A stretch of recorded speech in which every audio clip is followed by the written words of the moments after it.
8월 29일 오늘의 말씀은 데살로니가 후서 1장입니다.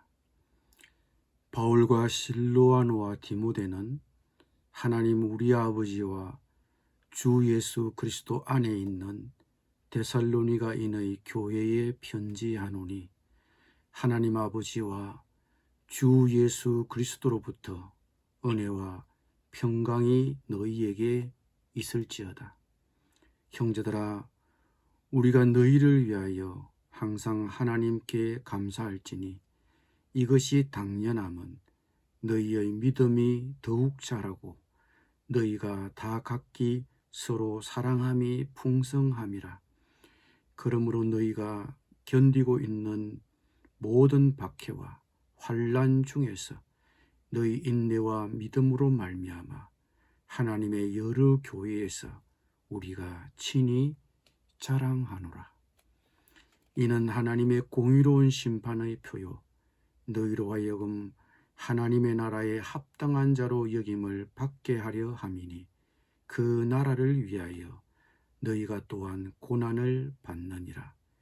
너희로 환난을 받게 하는 자들에게는 환난으로 갚으시고 환난을 받는 너희에게는 우리와 함께 안식으로 갚으시는 것이 하나님의 공이시니 주 예수께서 자기의 능력의 천사들과 함께 하늘로부터 불꽃 가운데에 나타나실 때에 하나님을 모르는 자들과 우리 주 예수의 복음에 복종하지 않는 자들에게 형벌을 내리시리니 이런 자들은 주의 얼굴과 그의 힘의 영광을 떠나 영원한 멸망의 형벌을 받으리로다. 그날에 그가 강림하사 그의 성도들에게서 영광을 받으시고 모든 믿는 자들에게서 놀랍게 여김을 얻으시리니 이는 우리의 증거가 너희에게 믿어졌습니다.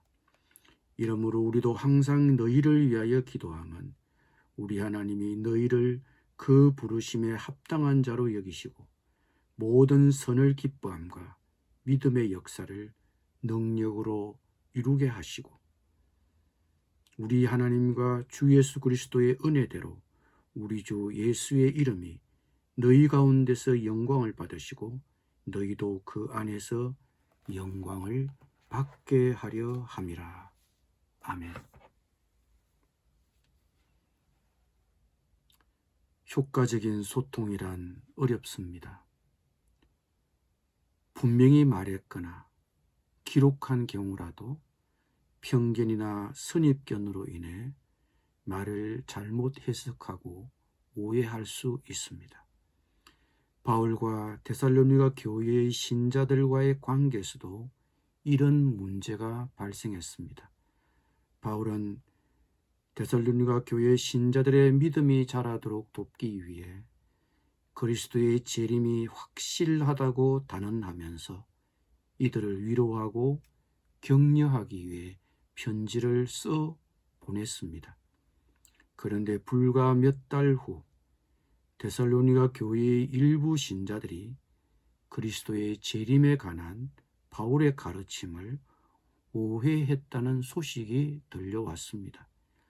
그리스도의 재림이 임박하다는 핑계로 하늘만 쳐다보고 게으르게 기다리고 있는 신자가 있는가 하면 지속적인 교회 박해로 인해 많은 신자들은 지금이 바로 주의 날이 틀림이 없다고 느꼈습니다. 바울은 이와 같은 상황에 재빨리 대응하기 위해 데살로니가 교회에 두 번째 편지를 썼습니다. 바울은 이 두 번째 편지를 통해 그리스도의 재림과 주의 날에 대해 좀 더 가르쳤습니다. 따라서 데살로니가에 보낸 첫 번째 편지의 목적이 그리스도의 재림에 대한 확신과 소망으로 신자들을 위로하는 것이었다면 두 번째 편지의 목적은 데살로니가 교회 안에 생긴 그리스도의 재림에 관한 거짓된 가르침을 바로잡고 혼란을 해소하기 위한 목적으로 보낸 것입니다. 이 편지에서 바울은 자신의 개인적인 인사와 데살로니가 신자들의 믿음에 대해 감사하는 말로 시작합니다.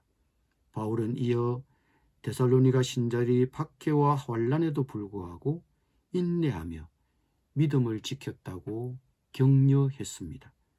이처럼 바울은 편지를 받는 교회를 바로잡거나 훈계할 때도 그의 의존은 늘 긍정적이었습니다.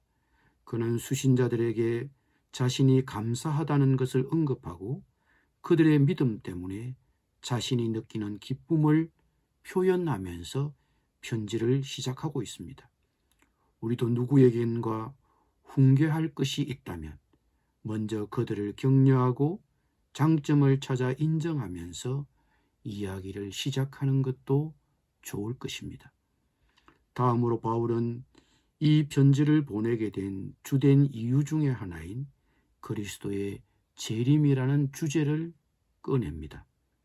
데살로니가에 보낸 첫 번째 편지에서 바울은 그리스도가 재림하면 신자들을 박해에서 건져내고 박해자들을 심판하시리라고 말했습니다. 그런데 어떤 신자들은 바울의 말을 잘못 해석해서 그리스도께서 지금 당장 다시 오셔서 자신들을 구해내시리라고 기대했습니다. 그러나 바울은 박해와 환난을 견디며 주의 날을 기다려야 한다고 했습니다. 너희가 견디고 있는 모든 박해와 환난 중에서 너희 인내와 믿음으로 말미암아 하나님의 여러 교회에서 우리가 친히 자랑하노라. 박해와 환난을 견디는 비결은 인내와 믿음입니다. 하나님의 때에 하나님은 우리의 고난을 제거하고 박해하는 자들을 벌하실 것입니다. 환난을 받게 하는 자들에게 환난으로 갚으실 것입니다. 요즘 믿음으로 인해 환난이나 어려움을 겪고 있습니까? 하나님이 일하시길 기다리면서 믿고 인내하십시오.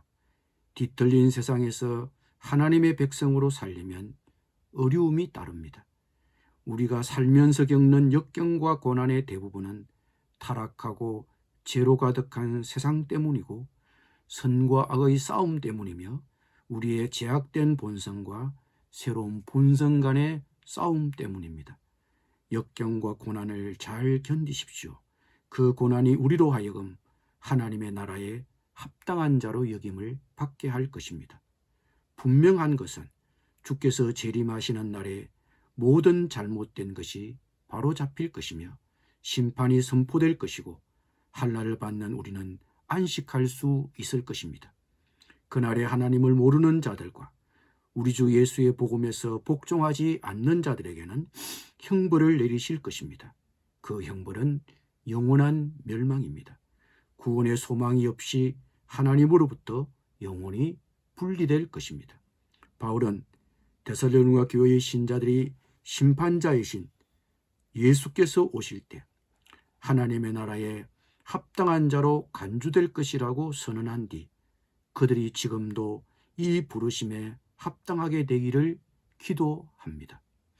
이러므로 우리도 항상 너희를 위하여 기도함은 우리 하나님이 너희를 그 부르심에 합당한 자로 여기시고 모든 선을 기뻐함과 믿음의 역사를 능력으로 이루게 하시고 하나님의 나라의 부르심에 합당하다는 말은 그리스도처럼 의롭고 선한 것을 하고 싶은 열망이 있다는 뜻입니다.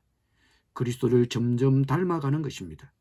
이것은 우리가 그리스도를 얼굴을 맞대고 배울 때 완결되는 점진적이고 평생 계속되는 과정입니다. 우리는 아직 완전하지 못하지만 그 완전함을 향해 나아가고 있습니다. 하나님이 우리 안에 계셔 일하시기 때문입니다. 우리 주 예수의 이름이 우리 가운데서 영광을 받으시려면 우리가 우리의 일상생활 속에서 그리스도를 주님으로 높일 때 발생합니다. 물론 거기에는 우리 하나님과 주 예수 그리스도의 은혜가 절대적으로 필요합니다. 이상을 요약한다면 바울의 11절 12절의 기도는 이렇게 요약될 수 있을 것입니다. 고난의 기간 동안 주님께서 이끄시고 돌보시는 은혜에 잘 순종하게 하소서. 주님의 의도대로 하나님의 나라를 위해 준비된 자가 되게 하소서.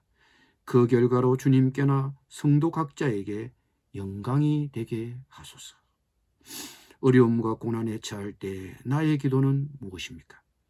그 고난을 주님의 은혜로 잘 이겨내어 주님께나 우리 각자에게 영광이 되기를 기도합니다. 우리 주 하나님과 주 예수 그리스도의 은혜대로 우리 주 예수의 이름이 너희 가운데서 영광을 받으시고 너희도 그 안에서 영광을 받게 하려 함이라. 아멘. 기도드리겠습니다. 주님, 고난의 기간 동안 주님께서 이끄시고 돌보시는 은혜에 잘 순종하게 하소서. 그래서 주님의 의도대로 하나님의 나라를 위해 준비된 자가 되게 하소서. 그 결과로 주님께나 성도 각자에게 영광이 되게 하소서. 예수님의 이름으로 기도드립니다.